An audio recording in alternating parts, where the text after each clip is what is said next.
하나님의 말씀은 에베소서 1장 7절입니다. 에베소서 1장 7절의 말씀 함께 한 목소리로 읽으시겠습니다. 우리는 그리스도 안에서 그의 은혜의 풍성함을 따라 그의 피로 말미암아 속량 곧 죄사함을 받았느니라. 아멘. 에베소서 강의 6번째 시간입니다. 에베소서 1장 7절의 말씀을 가지고 속량, 부제목은 곧 죄사함을 받았느니라 라고 함께 나누기를 원합니다. 여러분 드라마 좋아하십니까? 저와 아내는 무척 좋아합니다. 특별히 아내는 사극, 역사 드라마를 아주 좋아하는데요. 이 사극에서는 가끔 가다가 속량이라는 단어가 나와요. 속량이라는 이 단어는 더 자주 나오는 단어는 면천이라는 단어죠. 바꿔 쓸 수 있는 이야기입니다. 사전에서 속량이라는 단어를 찾으면 이런 뜻 갖고 있습니다. 화면에 나올 텐데요. 제가 한번 읽어보겠습니다. 몸값을 받고 노비의 신분을 풀어주어서 양민이 되게 하던 일. 노비가 양민이 됐다는 거죠. 평민이 됐다는 겁니다. 그것이 면천, 속량입니다. 평생을 머리 조아리면서 머리 숙이면서 고개도 들지 못하는 삶을 살았던 자들이 노비잖아요. 근데 그 신분에서 벗어나는 것이 속량입니다. 그것이 면천이에요. 노비가 그 신분에서 벗어난다는 것을 한번 우리가 상상해 보도록 하죠. 얼마나 기쁘고 즐겁고 감격스럽겠습니까? 오늘 면천이 됐어요. 어제 보던 산이 그 산이 아니에요. 어제 똑같이 흘렀던 그 강이 아닙니다. 나무도 꽃들도 전부 다 다르게 보여요. 어제 마셨던 공기, 그 공기가 아니에요. 오늘 마시는 공기는 정말로 맛있는 공기입니다. 상쾌한 공기입니다. 속량된 오늘과 속량되기 전에 어제는 말로는 표현할 수 없는 극과 극이에요. 하늘과 땅 차이입니다. 오늘 나눌 내용은 이 속량에 관한 것입니다. 지금까지 이 7절 앞까지 1절부터 6절까지를 한번 되새겨보면 이렇는데요. 사도는 3절에서 저와 여러분이 찬송할 이유가 있다고 이야기합니다. 그렇게 하면서 찬송하리로다 라고 시작하죠. 그 찬송할 이유가 뭐냐면 복입니다. 저와 여러분은 복받았다라는 거죠. 그 복의 내용을 4절부터 무려 14절까지 설명하고 있는데요. 첫 번째 단락이 4절부터 6절까지였습니다. 지난 시간까지 했죠. 4절의 복은 뭐냐면요. 너희는 창세전에 선택받았다는 거예요. 나와 너희는. 다시 말하면 우리는 창세전에 선택받았다. 그 선택에 우리의 어떠한 공로도 없다는 겁니다. 하나님의 선택하심에 저와 여러분의 어떠한 공로도 없고 또 그 선택에 저와 여러분을 갈라놓을 수 있는 하나님의 선택으로부터 제외시킬 수 있는 그 무엇도 이 세상에 존재하지 않는다는 겁니다. 5절은요. 우리를 예정하사 자기의 아들들이 되게 하셨다고 말씀하시죠. 하나님의 아들들이 되게 하셨다. 하나님이 입양하셨다는 겁니다. 입양이 복이라는 거예요. 그것도 하나님께서 저와 여러분을 입양하신 것은 마지못해 그렇게 하신 게 아니라고 해요. 그분의 기뻐하심을 따라 했다는 거예요. 기쁜 마음으로 저와 여러분을 당신의 자녀 삼으셨다는 거예요. 6절은요. 하나님이 이렇게 저와 여러분에게 복을 주셨으니까 우리는 찬송해야 된다. 우리의 삶의 이유가 찬송이라고 이야기하고 있죠. 하나님의 은혜의 영광을 찬송하는 것이다. 지난주에 살펴본 것처럼 영광은요. 하나님의 하나님 되심을 드러내시는 것입니다. 근데 우리가 그분의 영광을 경험했다는 것은 그 하나님을 경험했다는 거예요. 그죠? 그 하나님을 경험했다. 저와 여러분이 하나님을 경험했다는 얘기는요. 저와 여러분이 구원을 경험했다는 거예요. 왜냐하면 하나님은 스스로 영광 되신 분이시기 때문에 영광이신 분, 영광 그 자체이시기 때문에 우리에게 그렇게 나타내실 필요가 없어요. 스스로가 영광이신데요. 뭐하러요?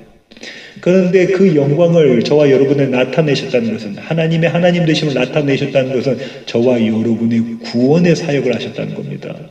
그러니까 우리가 하나님의 영광을 보았다. 이것은 하나님의 구원을 맛보았다. 경험했다는 거죠. 하나님 그 영광을 노래하게 만들으십니다. 어떻게 해요? 아버지께서 아들을 품에 안으신 것처럼 그렇게 하나 되신 것처럼 아들이 저와 여러분을 안으신 것으로 사도 요한이 예수님의 가슴 품에 이렇게 안겨져 있잖아요. 그렇게 하나 되심으로 교회를 그렇게 예수님께서 안으심으로 아버지와 아들의 하나됨을 우리에게 경험하게 하신다는 겁니다. 여기까지가 지난 시간까지 나눴던 내용입니다. 오늘부터 시작하는 단락은요, 7절부터 12절까지 이어지고 있습니다. 7절을 다시 한번 읽어볼까요? 우리는 그리스도 안에서 그의 은혜의 풍성함을 따라 그의 피로 말미암아 속량 곧 죄사함을 받았느니라. 아까 우리는 우리 조선시대 이렇게 나와 있는 사전적 의미 속량을 살펴봤는데요. 로마 제국시대에도 속량, 리뎀션 영어로는 그런데요. 많이 있었습니다. 많이 있었다고 해요, 역사적으로. 우리의 사전적 의미와 아주 유사합니다. 화면에 나올 텐데요. 제가 한번 읽어보겠습니다. 몸값을 치르고 전쟁 포로나 노예를 해방하는 것을 말한다. 아주 유사하죠. 비슷합니다.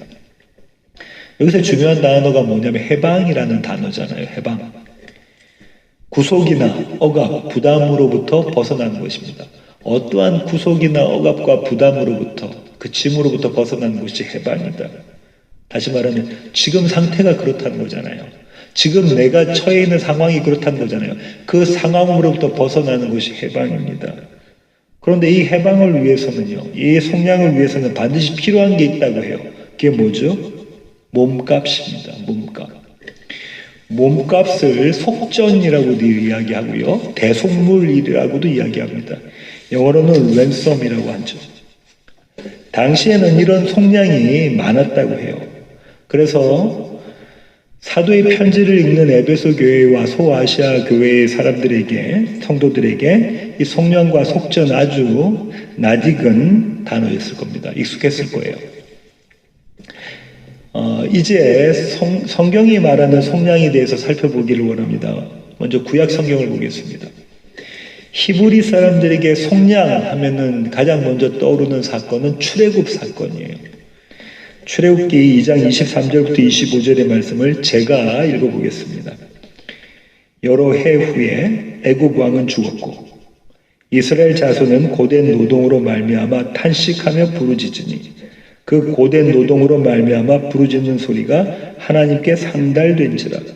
하나님이 그들의 고통 소리를 들으시고, 마치 하나님께서 그들의 고통 소리를 들으시고 그때서야 비로소 이스라엘 구원해내시겠다라는 마음을 가지신 것처럼 표현되어 있지만 아닙니다. 이건 문학적인 장치인 거죠. 이때가 어느 때라는 겁니까? 하나님의 때라는 거예요. 하나님의 카이로스의 때라는 겁니다. 이제 그 때가 되었다라는 것을 이렇게 표현하고 있는 겁니다. 계속 제가 읽겠습니다. 하나님이 아브라함과 이삭과 야곱에게 세운 그의 언약을 기억하사 하나님이 이스라엘 자손을 돌보셨고 하나님이 그들을 기억하셨더라. 출애굽기는 앞에 있는 내용들, 서론에 있는 내용들을 넘어가면 바로 이 구절이 나오는데요. 이게 무슨 말하는 겁니까? 하나님이 당신의 약속을 기억하셨다. 이것이 출애굽기의 시작이에요. 출발점입니다. 하나님 당신의 약속을 기억하셨다는 거예요. 당신의 언약을 기억하신 바 된 하나님은 이스라엘을 애굽으로부터 구원해 내셨다는 겁니다. 속량의 출발점이 어디 있다는 겁니까? 하나님의 약속이 있다는 거예요. 속량의 출발점은 하나님의 약속이 있다는 겁니다. 계속해서 제가 읽겠습니다. 출애굽기 12장 27절부터 30절입니다. 너희는 이르기를 이는 여호와의 유월절 제사라. 이는 여호와의 유월절 제사예요. 누구의 제사라고요? 여호와의 제사라는 겁니다. 무슨 얘기입니까? 여호와께서 마련하신 제사라는 거예요. 이스라엘이 준비한 제사가 아니라 여호와께서 마련하신 제사라는 겁니다. 그 얘기는요, 이스라엘은 이 제사 드릴 수 없는 자들이라는 거예요. 이스라엘으로서는, 다시 말하면 저와 여러분으로서는 이 제사 드릴 수가 없는 제사라는 거예요. 하나님이 마련하신, 하나님이 준비하신 하나님의 제사라는 겁니다. 제가 출애굽기 계속 읽겠습니다. 여호와께서 애굽 사람에게 재앙을 내리실 때에 애굽에 있는 이스라엘 자손의 집을 넘으사, 유월이죠. 우리의 집을 구원하셨느니라 하라 하매 백성이 머리 숙여 경배하니라. 이스라엘 자손이 물러가서 그대로 행하되 여호와께서 모세와 아론에게 명령하신 대로 행하니라. 밤중에 여호와께서 애굽 땅에서 모든 처음 난 것, 모든 처음 났다, 첫 소산물, 이건 대표성을 갖고 있어요. 전부 다 그렇다는 거예요. 곧 왕위에 앉은 바로의 장자로부터 옥에 갇힌 사람의 장자까지와 가축이 처음 난 것을 다 치심해 그 밤에 바로와 그 모든 신하와 모든 애굽 사람이 일어나고 애굽에 큰 부르짖음이 있었으니 이는 그 나라에 죽임을 당하지 아니한 집이 하나도 없었음이로라. 죽임을 당하지 않는 자, 그런 집이 하나도 없었다는, 모든 집이 다 죽임을 당했다는 거죠. 출애굽 사건은요, 애굽, 다시 말하면 이집트에서 종살이하던 이스라엘 백성이 풀려나는 사건이잖아요. 해방되는 사건입니다. 그런데 이 사건은 모형이에요. 그것을 목적으로 하지 않는다는 거예요. 모형을 목적으로 하지 않습니다. 실체를 목적으로 하는 거죠. 애굽이 어딜까요? 애굽은 세상입니다. 애굽은 죄의 상태예요. 어둠의 상태고요. 다시 말하면 사망의 상태죠. 이 상태는요, 사망의 상태니까 결국 종국에는 다 죽게 되어져 있어요. 사망이라는 거예요. 오늘부터 사망을 살고 있는 겁니다. 오늘 또 사망, 내일 또 사망, 모레도 사망, 결국에는 사망. 이것이 애굽 땅이었습니다. 이 세상, 모든 세상이 이렇죠. 이스라엘은 이 심판, 어떤 심판이요? 모두가 하나도 남김없이 다 죽게 되는 그 심판으로부터요, 구원받았습니다. 그것이 유월절이에요. 그들은 죽지 않았어요. 이것이 성량입니다. 이들은요, 사망의 상태로부터 해방되어졌어요. 벗어났습니다. 그렇게 성량받았습니다. 여기서 질문입니다. 그럼 이스라엘이 성량받았는데 그 성량의 속전, 몸값이 무엇입니까? 이 맞습니다. 어린 양의 피예요. 그 피를 어디에 바르죠? 문설주에 바릅니다. 문설주에 바른 어린 양의 피가 그들이 성량받은 속전, 몸값이라는 거예요. 이것이 구약 성경에서 이야기하고 있는 속량의 의미입니다. 말씀드린 대로 이 속량은요, 이스라엘이 출애굽 사건 때 있었던 이 유월절 사건은요, 모형이에요. 실체가 따로 있다는 거죠. 신약에서는요, 이 실체를 분명히 이야기하고 있는데요, 히브리서가 잘 설명하고 있습니다. 히브리서 9장 9절부터 10절 제가 읽겠습니다. 이 장막은 현재까지 비유니, 이거 비유다, 모형이다라는 거죠. 실체가 있다라고 히브리서 기자가 말합니다. 이어갑니다. 이에 따라 드리는 예물과 제사는 섬기는 자를 그 양심상 온전하게 할 수 없나니 이런 것은 먹고 마시는 것과 여러 가지 씻는 것과 함께 육체의 예법일 뿐이며 개혁할 때까지 맡겨둔 것이니라. 한마디로 말하면 이건 모형이었다라는 거예요. 구약의 성막과 그 다음에 제사, 성전 제사는 모두 모형이었습니다. 무엇의 모형이요? 참 성전의 모형, 참 제사의 모형이라는 거죠. 참 성전과 참 제사, 그 실체가 있다라는 이야기를 하고 있는 겁니다. 계속해서 제가 히브리서 읽겠습니다. 그리스도께서는 장래 좋은 일의 대제사장으로 오사 손으로 짓지 아니한 것, 곧 이 창조에 속하지 아니한 더 크고 온전한 장막으로 말미암아, 손으로 짓지 않은 것이라고 하고 창조에 속하지 않은 것이라고 합니다. 무슨 말입니까? 이 성전과 이 제사는 우리의 실력으로서는 생산해낼 수 없는 거라는 거예요. 우리가 마련해낼 수 없는 것이라는 거죠. 염소와 송아지의 피로 하지 아니하고 오직 자기의 피로 영원한 속죄를 이루사 단번에 성소에 들어가셨느니라. 이제 참 제사가 있다. 그 제사는 이 창조에 속한 것이 아니야. 하늘에 속한 것이라는 얘기죠. 하나님께 속한 것이라는 겁니다. 모형으로 주어진 희생제물의 피가 아니라 하나님의 피, 창조주의 피로 저와 여러분을 속량하셨다. 이렇게 히브리서 기자가 놀라운 진술을 하고 있습니다. 계속 읽겠습니다. 히브리서입니다. 염소와 황소의 피와 및 암송아지의 죄를 부정한 자에게 뿌려 그 육체를 정결하게 하여 거룩하게 하거든. 하물며 영원하신 성령으로 말미암아 흠없는 자기를 하나님께 드린 그리스도의 피가 어찌 너희 양심을 죽은 행실에서 깨끗하게 하고 살아계신 하나님을 섬기게 하지 못하겠느냐. 무슨 말입니까? 이제 너희는 더 이상 부정하지가 않아. 너희는 부정하지가 않아. 너희는 정해. 너희는 그리스도 예수의 피로 거룩하고 흠이 없게 되었어. 너희는 속량 받았다. 이렇게 말씀하고 계신 거죠. 히브리서 기자는요 15절에서 종지부를 찍습니다. 이로 말미암아 그는 새 언약의 중보자시니 이는 첫 언약 때에 범한 죄에서 속량하려고 주고사 부르심을 입은 자로 하여금 영원한 기업의 약속을 얻게 하려 하십니다. 무엇을 위해 속량하셨다고 하죠? 영원한 기업의 약속. 그 영원한 기업이 뭡니까? 저와 여러분이 하나님께로 받는 그 상속이 뭐죠? 영생입니다. 그분의 생명, 하나님의 생명이죠. 그 생명을 누리게 하기 위해서 주님이 저와 여러분을 속량하셨다는 거예요. 속전이 되셨어요. 몸값이 되셔서. 너희는 이제 하나님의 자녀들이다. 그러니 그분의 상속인 그분의 기업, 영생을 누려라, 생명을 누려라 이렇게 이야기하는 거죠.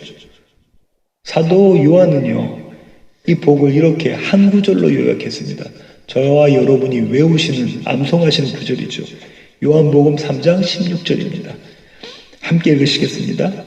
하나님이 세상을 이처럼 사랑하사 독생자를 주셨으니 이는 그를 믿는 자마다 멸망하지 않고 영생을 얻게 하려 하십니다. 영생을 얻게 하려 하십니다. 여기까지가 성경이 말하는 속량입니다. 예수 그리스도의 피로 말미암아 받은 속량, 곧 저와 여러분의 죄 사함이 이것이다라는 거예요. 그리스도 예수의 피로 받은 것이다. 성경에서 말하는 속량을 이렇게 살펴봤는데요. 이제 저와 여러분에게 적용을 해보겠습니다. 사도는요, 우리가 하나님의 영광을 찬송해야 할 이유로 복을 받았기 때문이라고 이야기하고요. 그 복 중에 하나가 속량이라고 지금 7절에서 이야기하고 있잖아요. 속량이라는 단어 앞에 서면 이 땅의 모든 사람들은 단 한 명의 예외 없이 이 두 가지 질문을 마주하게 돼요. 만나게 됩니다. 화면에 나올 텐데요. 첫 번째 질문이 나는 죄인인가예요. 나는 죄인인가? 정말 내가 죽을 죄를 지었는가? 영원한 사망, 그 영원한 사망의 판결이 내게 마땅한가? 나는 정말 죄인이 맞는가? 이 질문을 받게 돼요. 이 질문에 노라고 대답한다면요, 그 사람에게는 속량이 필요 없게 됩니다. 그렇죠? 왜냐하면 용서받을 게 없기 때문에 그래요. 죄사함 받을 게 없기 때문이에요. 몸값이 필요 없어요. 나는 자유하기 때문에 그렇습니다. 그런데요, 만약에 반대로 이 질문에 예스라고 대답한다면 이 사람은 다음 질문을 만나게 돼요. 두 번째 질문. 두 번째 질문은 이렇습니다. 예수 그리스도가 나의 죄를 사하여 주셨는가? 라는 거예요. 정말 예수 그리스도가 나의 죄를 사하여 주셨는가? 나는 내가 죄인 줄 알아.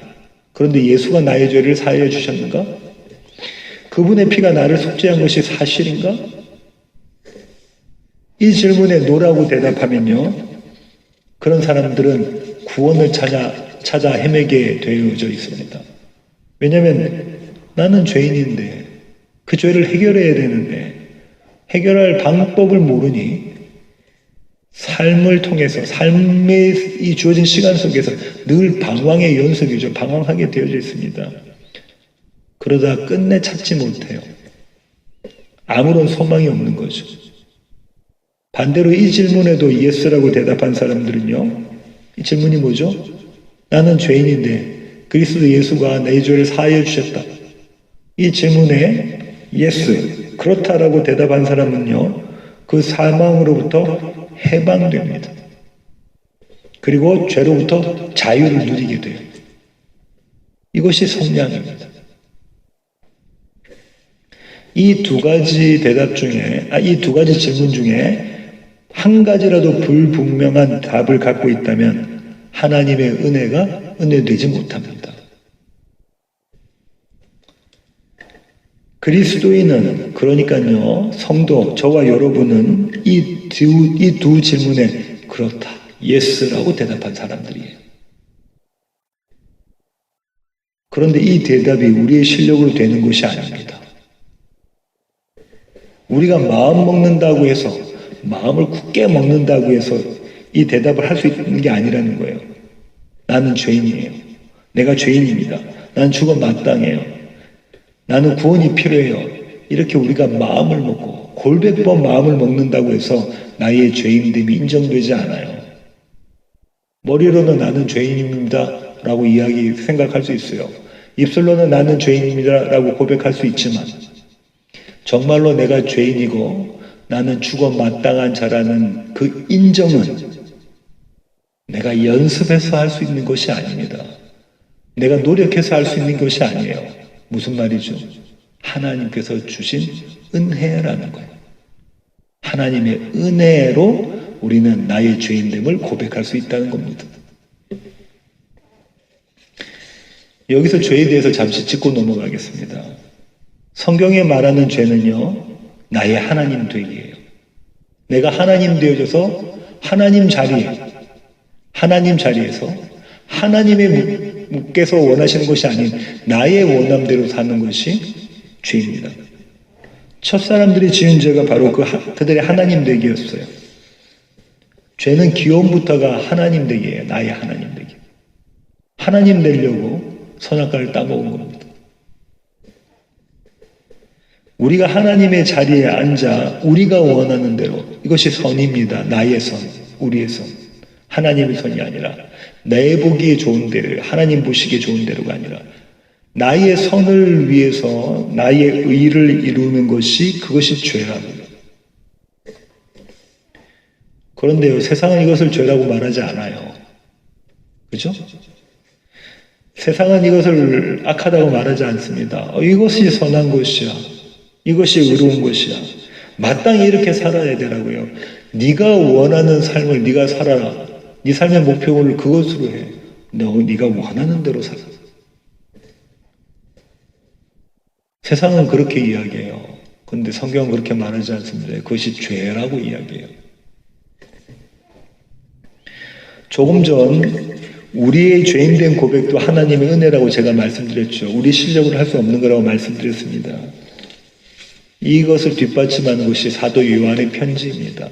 요한일서 1장 8절과 10절을 함께 읽으시겠습니다. 만일 우리가 죄가 없다고 말하면 스스로 속이고 또 진리가 우리 속에 있지 아니할 것이요 만일 우리가 범죄하지 아니하였다면 하나님을 거짓말하는 이로 만드는 것이니 또한 그의 말씀이 우리 속에 있지 아니하니라.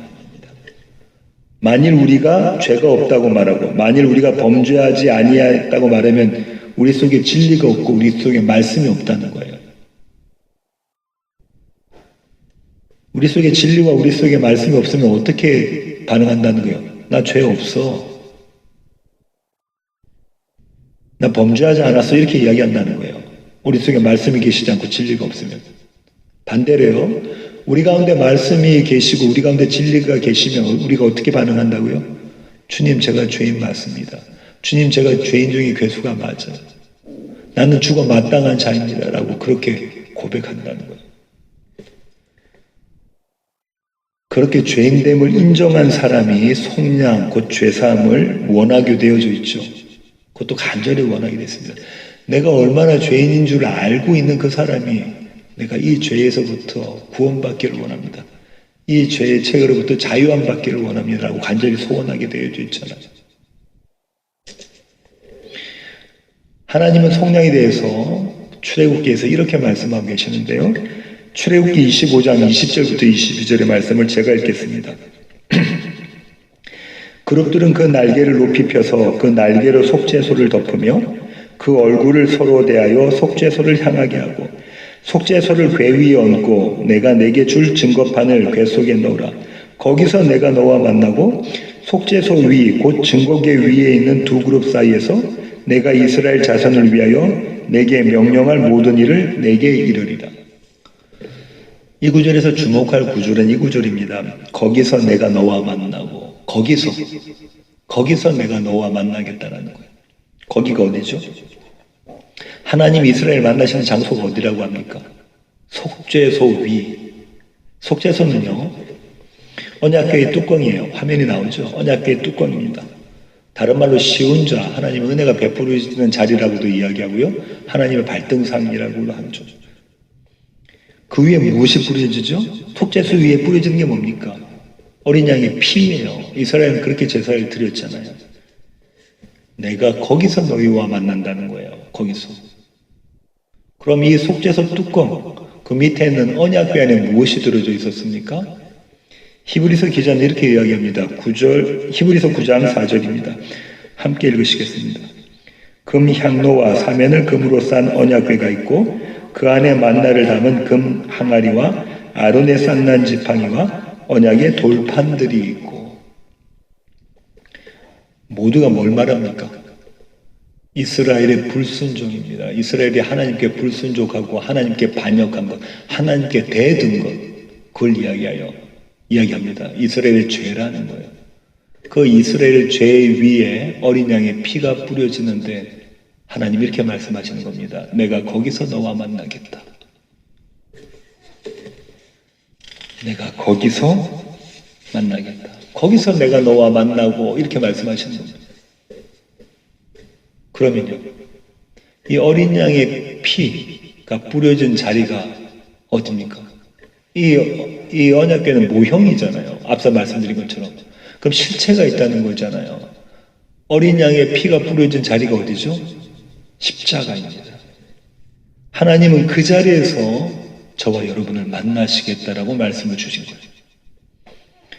그리고요, 이 속죄소는요, 이 언약궤 뚜껑의 속죄소는 그룹들이 이렇게 마주보고 있어요. 화면에 그렇죠? 화면을 다시 한번 볼까요? 그룹들이, 천사들이 이렇게 마주하고 있어요. 천사들이 이렇게 마주하고 있었던 장소가 어디입니까? 이 예수님의 빈무덤이에요. 예수님이 부활하시고 난 그 빈무덤, 머리막과 예수님의 발등. 어디서 만나시겠다는 겁니까? 예수님의 빈무덤에서 만나신다는 거예요. 예수님의 부활. 하나님은 그 자리에서 만나시겠다는 겁니다. 십자가와 빈무덤에서 만나시겠다는 거예요. 그리스도와 예수와 연합해서 그분의 십자가와 빈무덤, 그분의 사망과 부활이 나의 것이 된 우리잖아요.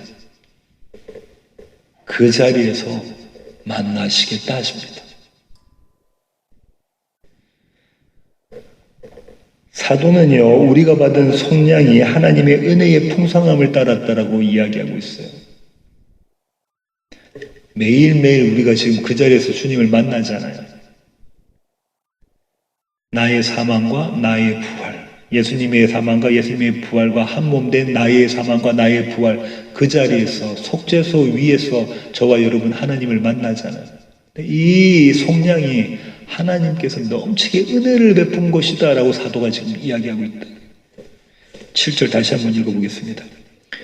우리는 그리스도 안에서 그의 은혜의 풍성함을 따라 그의 피로 말미암아 속량 곧 죄사함을 받았느니라. 그의 은혜의 풍성함을 따라 넘치는 은혜를 받았다는 거예요. 그 넘치는 은혜로 속량을 받았다는 거예요. 그 속량이 복이고요. 그 속량 받은 것 때문에, 그 복 때문에 저와 여러분은 하나님을 찬송하게 된다는 거죠. 요한 사도는요, 이 풍성한 속량에 대해서 이렇게 이야기하고 있습니다. 요한복음 8장 2절부터 3절인데요. 제가 읽겠습니다. 서기관들과 바리새인들이 음행 중에 잡힌 여자를 끌고 와서 가운데 세우고 예수께 말하되 선생이여, 이 여자가 간음하다가 현장에서 잡혔나이다. 그러면서 주님께 여쭤보죠. 모세의 법에는 이 여자를 쳐 죽이라 했는데, 돌로 쳐 죽이라 했는데, 선생님 어떻게 판결하시겠습니까? 이 여인의 입장에서 볼게요. 이 여인은 스스로가 죄인인 줄 아나요? 그럼요. 간음하다가 현장에서 붙잡혔어요. 그러니 자기가 죄인이라는 거 알아요. 이 여인은 율법도 알고 있죠. 율법에 의하면 돌로 맞아 죽어야 돼요. 그리고 이 여인은 이제 곧 집행이 일어날 것도 알아요. 왜냐하면 자기를 끌고 와서 자기 주변에 있는 모든 이들이, 집행자들이 돌 한 개씩 다 들고 있었거든요. 나는 죽어 마땅한 자입니다라는 걸 알고 있는 자가 이 여인이에요. 그런데 그런 여인에게 속량이 베풀어집니다. 요한복음 8장 10절부터 11절 제가 읽겠습니다. 예수께서 일어나사 여자 외에 아무도 없는 것을 보시고 이르시되 여자여 너를 고발하던 그들이 어디 있느냐 너를 정죄한 자가 없느냐 대답하되 주여 없나이다. 예수께서 이르시되 나도 너를 정죄하지 아니하노니 가서 다시는 죄를 범하지 말라 하시니라. 여자여 너를 고발하던 그들이 어디 있느냐 너를 정죄하던 자들이 없느냐. 그때까지 이 여인은 고개도 들지 못했을 거예요. 예수님이 말씀하시기 전까지. 이제 죽었구나 이렇게 생각하고 있었을 거 아니야. 땅만 쳐다보고 있었을 겁니다. 예수님도 땅을 쳐다보고 계시죠. 땅에 무언가 걸쩍걸쩍 하셨으니까. 여인의 대답이 뭐죠? 너를 정죄하던 자들 다 어디 갔니? 라는 예수님의 질문에 여인이 뭐라고 대답합니까? 주여 없나이다. 주여 없나이다. 이 여인이 뜻하는 바가 뭘까요? 여인은 이렇게 말하는 거예요. 예, 저를 정죄하려고 돌을 들고 있던 사람들이 눈 뜨고 보니까 아무도 없네요. 여인은 이렇게 이야기했죠. 근데 사도 요한이 이 가운데 이 구절, 이 여인의 대답 가운데 담은 행간의 의미는 훨씬 의미가 있는 구절입니다. 이런 의미가 있어요. 이 세상에 그 누구도 이 여인을 정죄할 수 있는 자가 없다는 거예요. 왜냐하면 모두가 죄인이기 때문에 그렇습니다. 죄 없는 자가 이 여인을 돌로 쳐 죽이라라고 하셨을 때 모두가 돌을 버리고 떨어뜨리고 자기 집으로 돌아갔잖아요. 이 여인을 정죄할 수 있는 사람은 단 한 명도 이 세상에 없다라고 주님 말씀해 주신 거예요. 여인의 고백으로. 여인아, 여자야, 그들이 너를 어쩌지 못한다. 세상에 너를 정죄할 수가 없어. 그리고 주님은 이렇게 이어가십니다. 나도 너를 정죄하지 아니하노니. 오직 유일하게 이 여인을 정죄하실 분이, 하실 수 있는 분이 이 여인 앞에 서 있거든요. 세상은 모두 정죄하지 못해요. 그래서 다 떠나갔다니까요. 그런데 오직 유일하게 정죄하실 수 있는 분, 하나님이신 그분, 의인이신 그분이 뭐라고 말씀하십니까? 나도 너를 정죄하지 않는다. 이렇게 말씀하고 계시는 겁니다. 주님은 왜 여인의 죄를 묻지 않으셨을까요? 왜 정죄하지 않으시죠? 저들이 다 용서했으니까 나도 너를 용서해 주노. 이번만은 내가 용서해 줄게. 뭐 이런 뜻일까요? 아닙니다. 그렇지가 않아요. 예수님이 그녀를 정죄하지 않으신 이유는요. 당신이 이미 그녀가 저지른 죄, 그 죄에 대한 책임, 죄책에 대한 몸값을 지불하셨기 때문에 그렇습니다. 스스로. 주님이 그 몸값 속전을 지불하셨다. 예수님은 예수님의 십자가 처형을 앞당겨 이 여인에게 적용하고 계시는 거예요. 저는 이 에피소드에서 주목한 구절이요. 예수님의 다음 말씀이세요. 주님이 이렇게 말씀하십니다. 가서 다시는 죄를 범하지 말라 하십니다. 이 뜻이 무슨 뜻일까요? 가서 다시는 죄를 범하지 마. 나도 너 정죄하지 않을 테니까 너 이제 다시는 죄 범하지 마. 죄 짓지 마. 이렇게 말씀하시고 계시잖아요. 이 뜻이 뭘까요? 너 다시 죄 범하면, 너 다시 범죄하면, 죄 지으면 내가 그땐 용서하지 않아. 너 죽어. 이런 말씀이실까요? 아니면 내가 너를 이제는 다시 죄 짓지 않게 만들어낼게.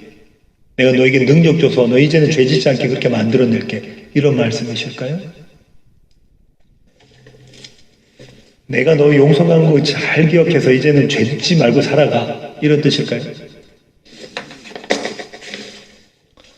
우리는 앞서 죄에 대한 의미에 대해서 살펴보았죠. 죄가 뭐라고요? 나의 하나님 되기. 나의 하나님 되기. 저와 여러분은 예수 그리스도의 피로 속량받았습니다. 그런가요? 아멘이십니까? 그런데 저와 여러분의 하나님 되기가 멈춰집니까? 여러분 그러세요? 저는 그렇지가 못합니다. 저는 날마다 제가 하나님 되려고 해요. 그렇다면 주님께서 지금 말씀하고 계시는 가서 다시는 죄를 짓지 말아라는 것은 무슨 뜻일까요? 그 말씀이요. 여자여, 너는 다시는 정죄받지 않는다는 것. 여자여, 너는 다시는 정죄받지 않아. 이렇게 말씀하고 계시는 거예요. 네가 지은 오늘 이 죄, 또 예전에 지었던 과거의 너의 모든 죄뿐만 아니라 앞으로 네가 지을 모든 죄들까지도 너는 다 용서받았다. 내가 십자가를 짐으로, 그 십자가에서 내가 피를 흘림으로, 속죄소 위에다 피를 뿌림으로 네 죄는 용서받았다. 조금도 남김없이 모든 것 다 용서받았다. 여인아, 여자여, 그러니 이제 더 이상 죄의 종로로 하지 말아라. 주님이 이렇게 말씀하고 계시는 겁니다. 다시 설교의 처음으로 돌아가 볼게요. 처음에 저와 여러분은 노비 이야기를 했습니다. 면천된 노비, 속량받은 노비에 대한 이야기를 했죠. 오늘 지금 이 순간 노비가 면천됐다고 생각해 보세요. 갑자기 그냥 면천이 돼버린 거예요. 이제 노비가 아니에요. 이제 양민으로, 평민으로 살아갈 수가 있습니다. 그러니까 앞서 말씀드린 것처럼 어제까지의 세상과 오늘부터의 세상은 완전히 다른 세상이죠. 그러고 있는데 면천을 받았는데 양반들이 지나갑니다. 그럼 이 노비가 그전처럼 머리를 숙이고 머리를 조아리고 고개를 들지 못하고 그런 모습을 보일까요? 안 보일까요? 보이죠. 예전에 고개 숙였던 것처럼 또 고개 숙입니다. 손 이렇게 앞으로 고개 숙이고 주인의 명령만 떨어지기를 기다리고 있어요. 내가 할 일이 뭔가. 여전히 그래요. 그러다가 생각하게 되죠. 뭘요? 내가 이제 노비가 아니구나. 내가 이제 평민이구나.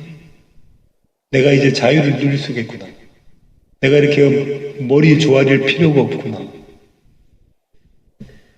자신의 신분, 바뀌어진 신분이 무엇인지를 알게 된다고. 여전히 농가 밭에 가서 일을 합니까? 네, 일을 해요. 먹고 살아야 되잖아요. 여전히 일을 해요. 그런데 어제 했던 노동과 오늘 한 노동은 질적으로 차이가 나는 노동입니다. 똑같을 수가 없어요. 어제는 노비로 일을 한 것이고 오늘은 자유인으로 일을 한 겁니다. 이것이 속량받은 사람의 모습이에요. 성령 하나님의 날마다 저와 여러분에게 가정교사가 되셔서 너 면천받았잖아. 너 속량받았잖아. 너는 이제 죄의 노예, 노비가 아니잖아. 이걸 깨달아 알게 하십니다. 설교의 결론을 맺겠습니다. 그리스도 예수의 속량은요, 저와 여러분에게 복음이 됩니다. 굿뉴스가 돼요. 그러신가요? 저와 여러분이 정말 저와 여러분의 죄인됨을 알고 있다면, 날마다 우리 일상 가운데 일어나는 나의 모습, 나의 하나님 되기의 모습을 우리가 알고 있다면, 그것을 똑바로 보고 있다면, 그리고 그것이 얼마나 심각한 것인지 마땅히 죽을 수밖에 없는 그런 형벌을 받을 것인지를 알고 있다면, 그걸 바르고 제대로 알고 있다면, 온몸으로 느끼고 있다면, 그리스도 예수의 핏부림으로 받은 속량은 정말 복음이 됩니다. 저와 여러분의 삶은 여전히 넘어지는 삶이에요. 그런데도요, 그 넘어지는 삶 가운데서, 넘어진 그 자리에서 우리의 바뀐 신분을 알게 됩니다. 그죠? 넘어졌어요. 넘어진 그 자리에서 일어서면서, 아우, 난 신분이 바뀌었지. 나는 이제 죄의 종이 아니지. 죄의 노예가 아니지. 나는 자유인이지. 나는 사망이 아니라 생명으로 태어난 자지. 이걸 알게 돼요. 나의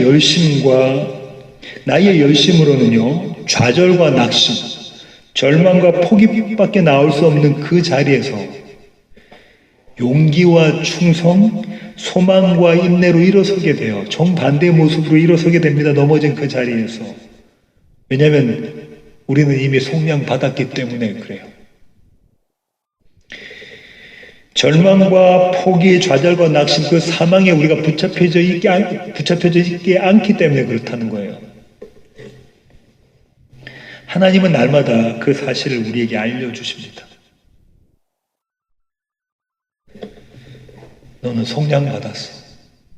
너는 이제 죄인이 아니야. 너는 자유인이야. 날마다 우리의 삶 가운데서 우리가 넘어지는 자리에마다 이 사실을 깨달아 알게 하십니다. 너는 그리스도의 피로 속량받았다. 완전해졌다라는 게 거룩하고 흠이 없이 되어졌다. 앞으로 네가 지을 모든 죄까지도 영단번에 다 속죄가 되었다. 그러니 그 죄에 붙잡혀 있지 마라. 이것이 하나님의 열심입니다. 이것이 하나님의 은혜예요. 반드시 저와 여러분을 이 속량을 깨닫는 자로, 속량의 복을 누리는 자로, 그래서 그 속량하신 하나님, 그리스도 예수 안에서 한 분 되신 그 하나님을 찬송하는 자로 만들어 세우십니다. 그것이 하나님의 고집이시고요. 그것이 하나님의 열심이십니다. 이 은혜로 살아가시는 시애틀 예수한교회 모든 교회 가족 되기를 원합니다. 기도하시겠습니다. 주님, 그렇습니다. 하나님, 우리는 죄인된 고백조차도 우리 스스로 할 수 없는 자임을 주님 저희가 압니다. 하나님의 은혜 아니고서는 우리의 죄인됨을, 우리의 어둠에 있는 우리의 위치를, 사망 가운데 빠져있는 자라는 그 사실을 모릅니다. 하지만 하나님, 우리에게 복을 주셔서 그리스도 예수의 피로 우리를 속량하여 주시고, 이제 우리는 더 이상 어둠이 아니고 빛이며 사망이 아니고 생명이라는 사실을 알게 하십니다. 우리는 자유를 누린다는 사실을 깨닫게 하십니다. 하나님, 이것이 은혜입니다. 이 은혜로 하루하루 기쁘고 즐겁고 한 분 하나님을 찬송하는 자로 살아가는 시애틀 예수한교회 모든 가족 되게 하여 주시옵소서. 이제는 우리 주 예수 그리스도의 놀라우신 구원의 은혜와 하늘 아버지의 크고 극진하신 사랑과 우리 안에 내주하셔서 날마다 우리로 하여금 속량의 기쁨을 누리게 만들어내시는 성령님의 충만하심이 이제 주님 앞에 머리 숙인 시애틀 예수한교회 모든 교회 가족 머리 위에 이제로부터 영원토록 함께 하시기를 예수 그리스도의 그 귀하신 이름으로 간절히 축원하옵나이다. 아멘.